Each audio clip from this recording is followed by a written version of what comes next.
All right, folks, welcome into another episode of Luttie's Look Back. My name is Nick Luttrell. It is episode 18. I'm pretty sure I said episode 18 last week. That was actually 17. I'm fairly confident now this is episode 18. We got another packed show full of college hoops from around the state. But we'll start with the Razorbacks, and how we always do. Arkansas, they go on the road and they drop their fifth in a row to Missouri, 83-65. This was not a very pretty basketball game. Give credit to the Razorbacks. They stayed in it for a little bit and then just couldn't hold on. We'll go to my three big things, as we always do to begin the show. The first one, it's the big runs that are killing the Hogs, not just in this Missouri game, but in the game prior to that and that loss to LSU. You saw it. There's just stretches that this team just doesn't play well together, doesn't play well at all, just shoots too many three-pointers, unable to get fouled and get to the free throw line. I think they only shot 8 free throws in this game, made 4 of them. And it's because of these big runs that are hurting the Hogs and leading to these losses, specifically in this game. Arkansas scores the opening basket of the game with a Jonas Adu dunk, and then after that it was an 18-0 run by Missouri. And how do you recover from an 18-0 run? The answer is you don't. And Arkansas didn't in this game. They were able to cut it down to maybe 10 a couple times in the second half, but they never could kind of get past that double-digit deficit and get to a point where you thought, man, Arkansas can really win this game. I'm confident in that. There was no point in this game, maybe the first 30 seconds, no point in this game besides the first 30 seconds where I was confident that Arkansas was going to win the game. Miscommunications on defense, struggles on the offensive end. Like I said, forcing three-pointers when they weren't there. Missouri was shooting a lot of three-pointers because I guess that's kind of what they do, and they were making a lot of three-pointers. So Arkansas was like, oh, man, we're good. We can do that too. Let's shoot a three-pointer. Doink, misses. And that happens so many times in this game for the Razorbacks, especially in the first few minutes. So it's the big runs that have really killed the Hogs, and those were kind of my thoughts on it. And let's hear from Coach Cal on his frustrations on kind of my point here. It's what we've done every game, like every game. And there's a spell of 3 minutes in the first half, 3 or 4, and then there's a spell of 2 or 3 minutes in the second half, and we're not able to overcome those things. So we got to, keep working. Like I said, I was disappointed in that span. And when you're talking about that span, the rest of the game was kind of, and then you get it to 10 in that span. And all of a sudden, that's the game. All right, moving on to my big point number 2. Boogie Fland, not a good day for the freshman phenom. He had his career low / season low with just 4 points. 2 of 13 from the field, 0-4 from beyond the arc. A really bad day for him when he's been playing great. He's been playing great so far this season for the Razorbacks, especially in SEC play when the rest of the team hasn't. He's been stepping up, especially towards the back end of that LSU game on Wednesday. He put the team on his back and said, hey, we're not going to lose by 15 plus. We're only going to lose by single digits, and that's what he did. And he didn't lead Arkansas to a win, but he played really well in that game. And then he turns around in this game and just lays an egg. I mean, the whole entire team kind of laid an egg, but you can't have your star point guard do what Boogie Fland did, turn the ball over and just miss a lot of shots. I'm okay. He does a pull-up jumper. That's his game, the mid-range jumper. Most of the season, it's worked for him, and it's worked really well. And it's fun to watch. And it's fun to see him hit those deep three-pointers. But when he misses them and then keeps shooting them, that's when I have a problem with it. Got a little Nelly Davis in him when he's just chucking up three-pointers and missing them, like the entire team is doing. But a little bit of the blame has to be on Boogie.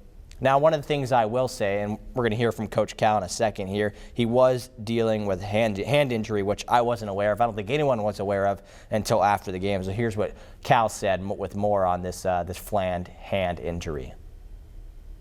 Boogie's hand, he fell in the game at our place against Florida. Billy jumped on him, so his hand is pretty bad. Don't know what we'll do going forward, but we got to make sure we get that thing right. Yeah, I don't know what that means, Coach Cal. I don't know if that means like he's going to be 50% the next few games. I don't know if that means he's going to be out for the next few games. I guess we'll find out here in a few days whether he plays on Wednesday against Georgia or not. but they needed Boogie Fland. They need him to be playing good basketball. And whether he's, I'll take 4 points Boogie Fland, three turnovers Boogie Fland over just not having him at all. He's not one of those guys where, hey, I'd rather just see him sit on the bench. No. I mean, I obviously wish the best for him that he gets healthy. And that's the whole thing with this team is they've been struggling to be healthy. And now one of their best players is injured. And visibly, I didn't really see him grimacing or injured in that Mizzou game. Maybe Cal's overhyping it to give him an excuse for only playing 4 points. But we'll see what happens going forward with Boogie Fland and that injury. My final point of my big three things. I talked about this last week. I asked the question, is it time to panic? And I said no. I said not yet. Arkansas, they were 0-3 in SEC to start the SEC play, 0-3. Not good. But I wasn't ready to panic yet. Now, I think I said last week, I said they're 0-3. If they go 0-6, then I will panic. They're not 0-5. And they're not quite there to 0-6, but they're well on their way. They've made history, guys. History. Isn't that great? History for the wrong reasons, though. It's the first time in their entire years of playing in the SEC, it's the first time they've started out 0-5. It's the first time they've started out 0-5 in conference play since the Southwest Conference days, going all the way back to 1985, the 1985-86 season. That's pretty bad. That's pretty bad. That was Nolan Richardson, his first season with the Razorbacks. Now, you might say, hey, Nick, Nolan Richardson did pretty good after that. And I would say, yeah, that's a fact. But I don't think the same thing is going to happen with Cal. Their coaching is very different than what it was when Nolan entered. He wasn't a nobody when he first entered as the head coach in the 80s, but he wasn't what Cal was. Nolan Richardson was beginning his career as a great head coach for the Razorbacks, a great head coach to begin with. Coach Cal is kind of towards the back end of his career. I mean, we knew that. Arkansas knew that hiring him, that maybe you get a few great years with him and then he's going to retire. Now it could be 1 or 2 bad years and then he's out the door. That's kind of what it seems like. So it's disappointing. It really is. It really is disappointing because the team, they have elements of good play in there, but they just haven't put it together yet. And there's a lot of excuses that people have with this team that are throwing out there. I'm kind of tired of the excuses, honestly. This team is too young, that they're not healthy yet, that they haven't practiced together. Cal says they only practiced a few times. I understand all of those things, but it doesn't. I'm kind of at the point where those are just things that are excuses, and sometimes excuses are valid. Other times when you play so horribly and you go 0-5 to begin SEC play, excuses are just excuses. That's all that they are. So that's my deal. That's my talk. That's my 3 big things from the Arkansas loss to Missouri for men's basketball. If you thought the Arkansas men's basketball team was bad, somehow I think the women are worse, which moves on to the next topic. Last night, Arkansas falling by 32 points to Alabama. And, this is a game in which Arkansas was, they were close. They were about within 4 at the beginning stages of the second quarter. They lost it a little. I think they were down 15 or so in the second quarter. And then they cut it back to single digits, I think, towards the end of halftime. And then third quarter was when really Alabama got them. And this is a good Alabama team, and it's a bad Arkansas team. We've kind of know that throughout the course of this season. It's different for the men. The men had really high expectations. They were picked 3rd or 4th in the SEC. Arkansas women picked last in the SEC. So they're equaling their expectations. But you thought maybe just at home they would put up a little bit of a better fight, and they didn't do that at all. Maybe a little bit in the second quarter, but third quarter, Arkansas outscored 31-14. The lone bright spot, I will say, Kiki Smith played really well in this game. She had a career-high 23 points. On the flip side, Izzy Higginbottom, I half-watched this game, I'll be honest, getting ready for our broadcast. I was half-watching it. But it didn't seem like, obviously, Izzy Higginbottom didn't play a good game. She had 5 points, 2 of 7 from the field, 3 turnovers. But it didn't seem like it was I don't think they were guarding her more closely and harshly than any other team has guarded her. So I think it was just an off night for her. And for stars to have off nights, that's fair. That's fair. Now, if Higginbottom starts playing like this the next few games, it's going to get really bad for this Arkansas team. This is going to look like nothing losing by 32 to Alabama. They're going to lose by 45. The team's coming up in the future if Izzy doesn't play the potential she has. She's the number one points per game scorer in the SEC right now. She didn't play like it last night. That's all right, but Arkansas falls in a tough one. Those are some of my brief thoughts on it. Let's hear from head coach Mike Neighbors after the game. Alabama makes you pay every time you make a mistake, and they did. They're a good team. They have a great team, in fact, this year, and every time you miss something up, it was a 3. Not a 2, but a 3. So, it got away from us there in some spots, and then, it's okay to get your head down a little bit, but it's the first time we've done it. So I will go back. I'll look at everything that we did throughout the week. I'll talk to every single person that was around practice to make sure that it doesn't happen again the next time we do it. We don't have it for a while. Now we got to turn around and go on the road for 2 tough ones. But I haven't watched the whole game, but what I've seen from the third quarter, they're going to have to convince me that they were playing hard because I couldn't find much evidence of it. All right, so Lady Razorbacks now 1-4 in SEC play. That is one more win than the men's basketball team has, so good for them. But I know I'm a little pessimistic about both of these Razorbacks teams, and I think I have a right to be because they both aren't playing good right now. But the good news is there is more than just 2 basketball teams, the Arkansas Razorbacks, to focus on right now. There's a lot of good news to get to. And that's where we'll start some of my other talk we've got going throughout the rest of today's show. We'll move to Arkansas State. The men's basketball team on Saturday, they took down Georgia State 85-59. It was about the 13-minute mark in the first half when the Red Wolves really ran away with this one. After that, I think it was Georgia State that made a 3-pointer about the 13 or 14-minute mark of the game, of the first half of the game, and then Arkansas State just ran away with it. 29-0 run after that. There was a huge stretch where Georgia State didn't score a single point. And now Georgia State isn't a great basketball team, I don't think. But that's saying a lot for Arkansas State to go on that long of a run. That is really impressive. So give credit to the Red Wolves for doing that and for playing a really sound basketball game to take down Georgia State. They had 12 different guys who scored in this game. Joseph Pena leading the way with 14 points. Isaiah Nelson leading the way in rebounding, 12 rebounds. Terrence Ford leading the way in assists with 8 assists. Arkansas State only turned the ball over 5 times, which is pretty good for an offensive efficiency. From an offensive efficiency standpoint, to score 85 points and also only turn the ball over 5 times, that's pretty good. So Arkansas State doing really well right now. Doing really well. They're currently first in their conference in scoring, first in rebounding.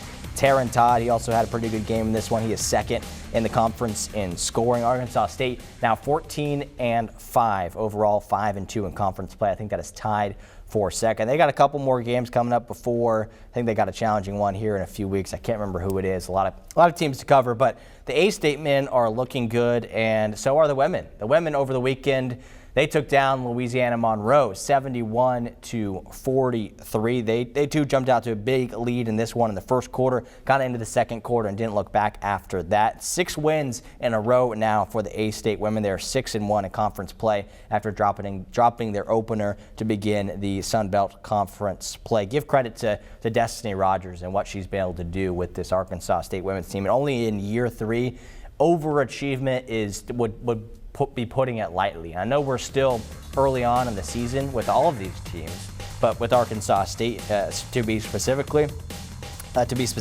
but they were picked to finish second to last in the Sun Belt.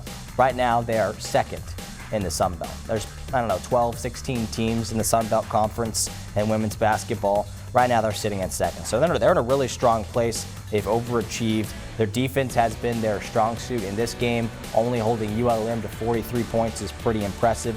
That's impressive, but more impressive to that is holding their leading scorer and the Jacayla Johnson, their leading scorer. Her average is 14 points per game. I think she's one of the, probably top 10, top 25, I'd say, in the Sun Belt in scoring points per game for this ULM team. Only 2 points in this game.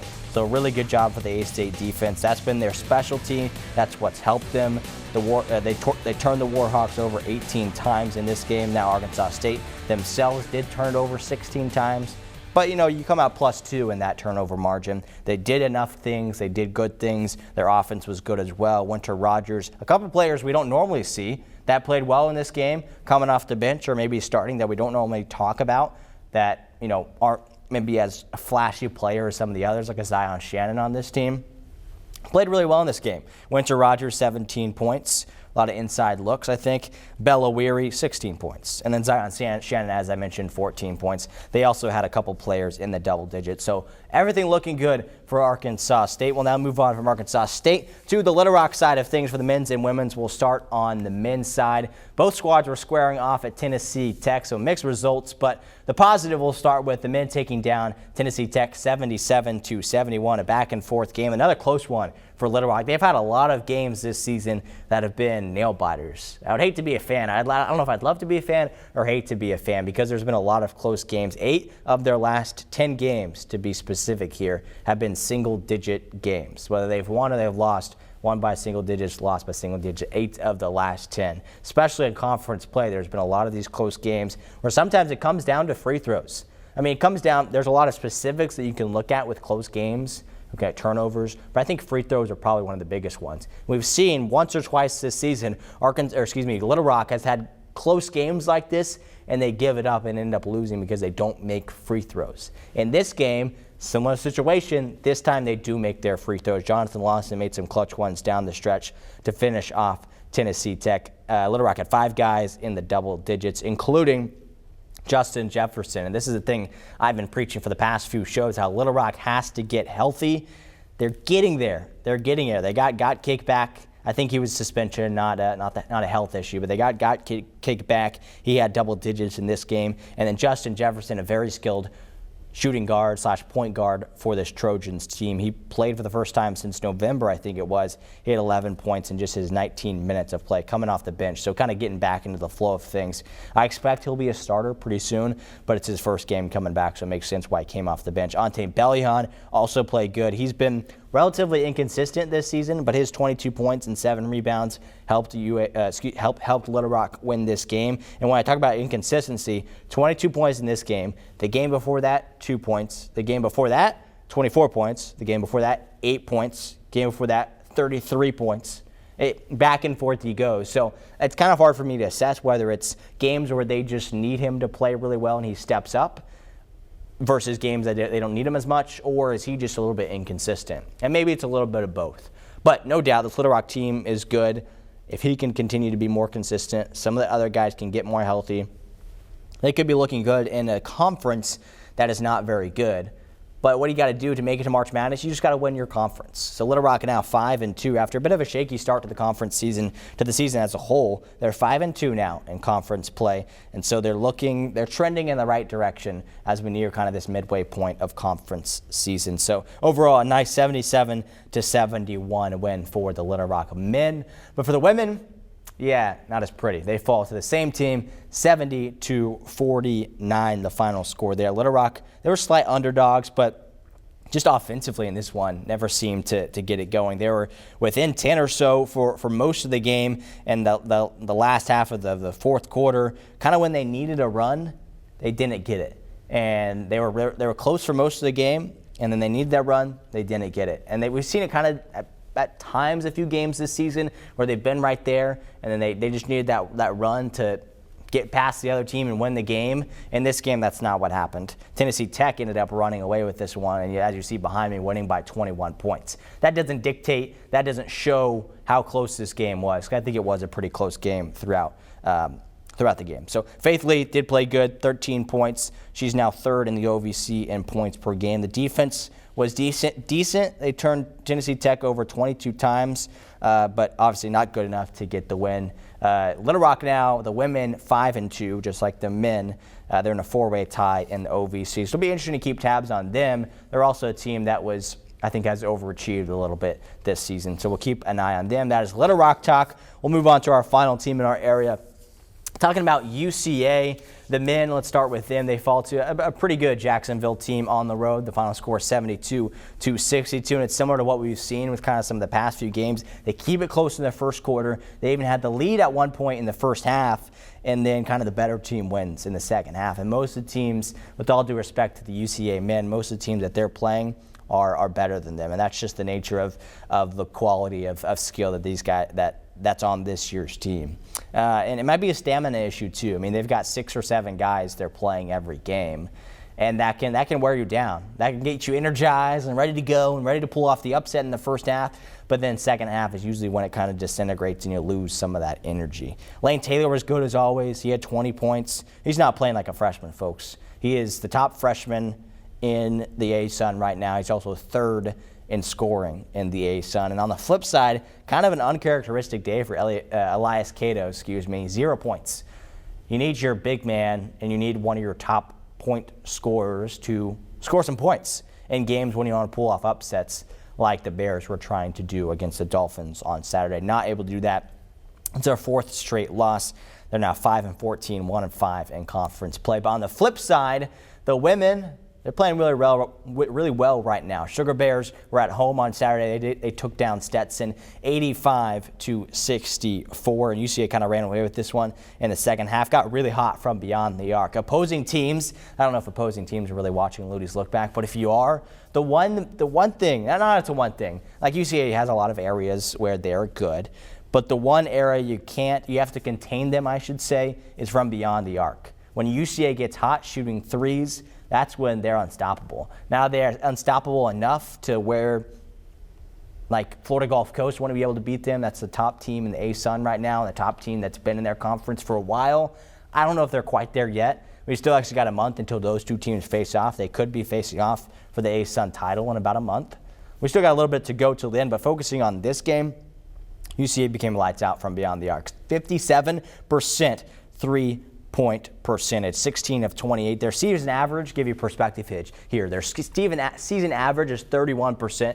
They shot 57% in this game. And it started with the two go-to playmakers, guards for this UCA Sugar Bears team. Jade Upshaw, 21 points with her 5 three-pointers. And then Leah Mafua, 18 points with her 3 three-pointers. I also want to throw out Bree Stevens in there as well. She's someone who can do it all. She can dribble the ball up the field. She can facilitate to both of those really good guards. She can make threes. She had 3 of them in this game. She can get rebounds. She can do it all. Now on highlights, you probably watched the highlights that I have on the broadcast. I show a lot of highlights of Mafua and Upshaw because they deserve it and they're great players. But the person who doesn't get as many highlights, that's Bree Stevens. So she definitely deserves some credit for this UCA team as well. This is their 4th win in a row. This team was picked to finish second in the league. As you can see here, I'm kind of valuing what this team was at the preseason versus what they are now.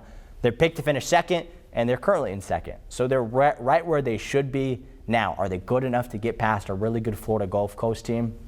Again, we're going to find out in 1 month. So that is some basketball talk from around our area. Let's take a deep breath. Got a couple more things to wrap up our show before we get you out of here. The Chiefs over the weekend, this was from Saturday's game. They take down the Texans 23-14. Great season for the Texans. They continue to get better and better the past few seasons. C.J. Stroud, a really good playmaker for this team. The Chiefs, they got some calls. I'll be honest with y'all. They got some calls.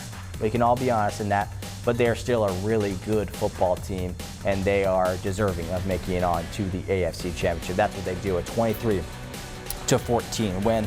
We'll wrap up the show quickly with some other Hog notable sports or Razorback sports that we need to talk about. We got track gymnastics and a little bit of baseball news. We'll quickly get through on the track end. Arkansas men's and women's open up their track season, the track meet for the very first time on Friday night. Couple notables, one in particular I did want to give a shout out to. Ruben Reyna had a mile time of 3:55:40.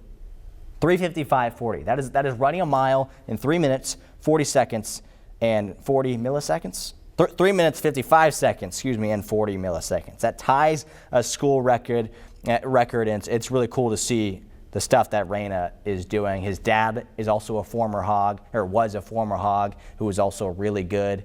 Now his son is running faster than him. So a really cool story there, something that I have a little bit of a personal connection with. Ruben was a classmate of mine at Harbor High School in Springdale. So he's a local kid, and it's good to see that he is doing really well. Good news for the track team there.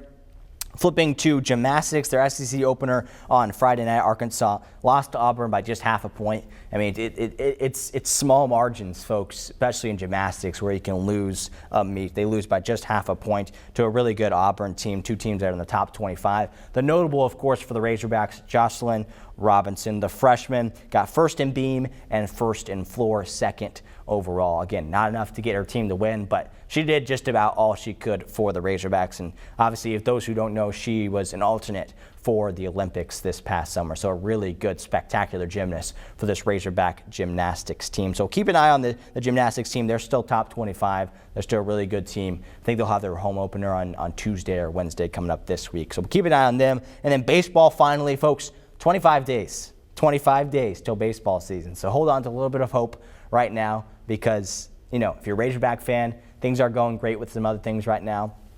Focus on baseball. Hopefully baseball can save the day. 25 days. Over the weekend, Gabe Gackle, who if you remember from last year, a really good freshman pitcher who folks think he's going to be even better this season. Maybe not to the level of Hagen Smith good, but he's supposed to be really good. Baseball America named him the SEC preseason pitcher of the year. So good news for the baseball team. Let's move on to my final thing, and that is my Lutties look ahead. Going back to the men's basketball team, Hogs going to be facing off against Georgia. That is a 23-ranked Dogs team. They'll probably fall out of the top 25.